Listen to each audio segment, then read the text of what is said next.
ये बात छोटी जरूर है, पर अगर समझो तो बहुत बड़ी।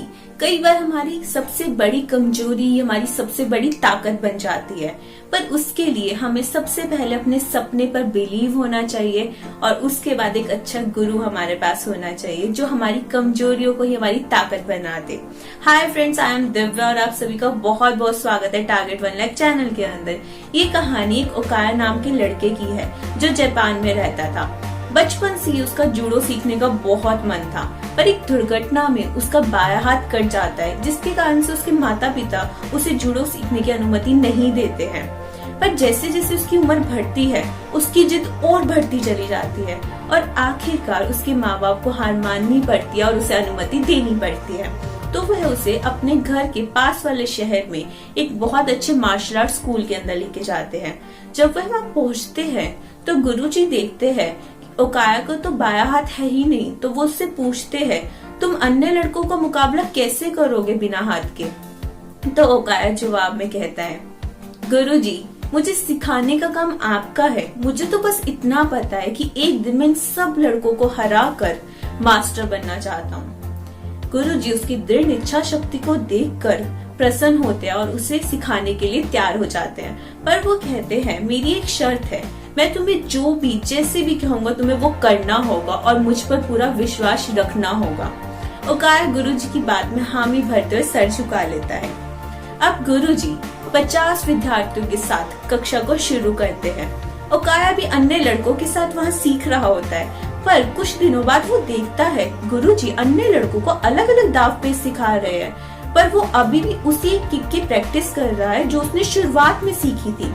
तो उससे रहा नहीं जाता, वो गुरुजी के पास जाकर पूछता है, गुरुजी, मैं ये सब दाव पेच कब सीखूंगा? मैं तो अभी भी उसी एक किक की प्रैक्टिस कर रहा हूँ। तो गुरुजी कहते हैं, तुम्हें इसी एक किक के अंदर मास्टरी की आवश्यकता है, और ये कहकर आगे बढ़ जाते हैं। ओकाया को अपने गुरुजी पर पूरा विश्वास होने के कारण से वह फिर प्रैक्टिस में जुट जाता है। इसी तरह से करते करते 2 साल बीत जाते हैं। अब ओकाया के मन में फिर वही बात आती है और वो गुरुजी के पास जाकर पूछता है, गुरुजी, अब मैं और सब कब सीखूंगा?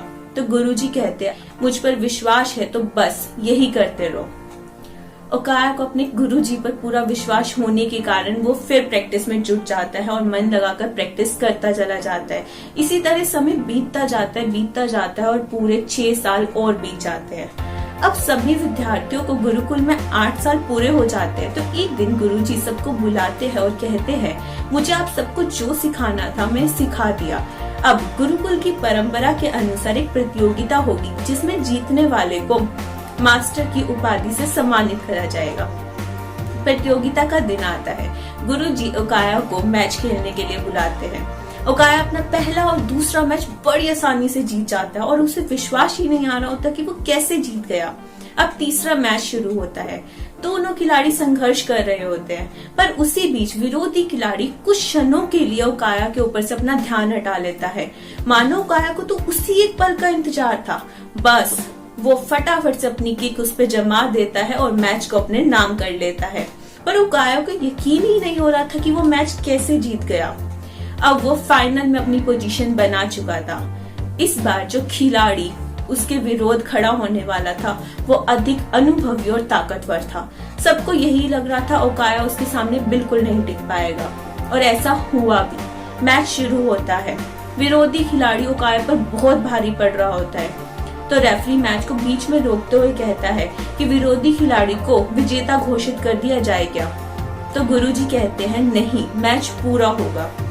मैच फिर शुरू होता है गुरुजी की आज्ञा का पालन करते हुए, पर इस बार विरोधी खिलाड़ी घमंड में आ जाता है और ओकाया को कम हांकने लगता है और यही सबसे बड़ी गलती कर देता है। वो अपना गार्ड छोड़ देता है। बस ओकाया उसी एक पल का फायदा उठाते हुए अपने 8 साल से सीखी हुई किक को पूरे जोश के साथ उस पर जमा देता है और विरोधी खिलाड़ी वहीं जमीन पर गिरकर वंचित हो जाता है और ओकाया उस प्रतियोगिता का विजेता बन जाता है। पर ओकाया को समझ ही नहीं आ रहा था कि सिर्फ एक किक के साथ वो पूरे मैच कैसे जीत गया। तो वो अपने गुरुजी के पास जाता है और पूछता है, गुरुजी, ऐसे ये मैच जीत गए किक के सहारे। तो गुरुजी उसे कहते हैं, तुम ये मैच 2 कारणों से जीते। पहला, तुमने जूडो की सबसे मुश्किल टेक्निक किक पर इतनी मास्टरी कर ली कि शायद इस दुनिया में कोई इसे इतने अच्छे से कर सके। और दूसरा, इस किक से बचने का सिर्फ एक ही उपाय है, वो है विरोधी खिलाड़ी के बाएं हाथ को खींचकर उसे जमीन पर गिरा देना। अब वो काया समझ चुका था, आज उसकी सबसे बड़ी कमजोरी उसकी सबसे बड़ी ताकत बन चुकी थी।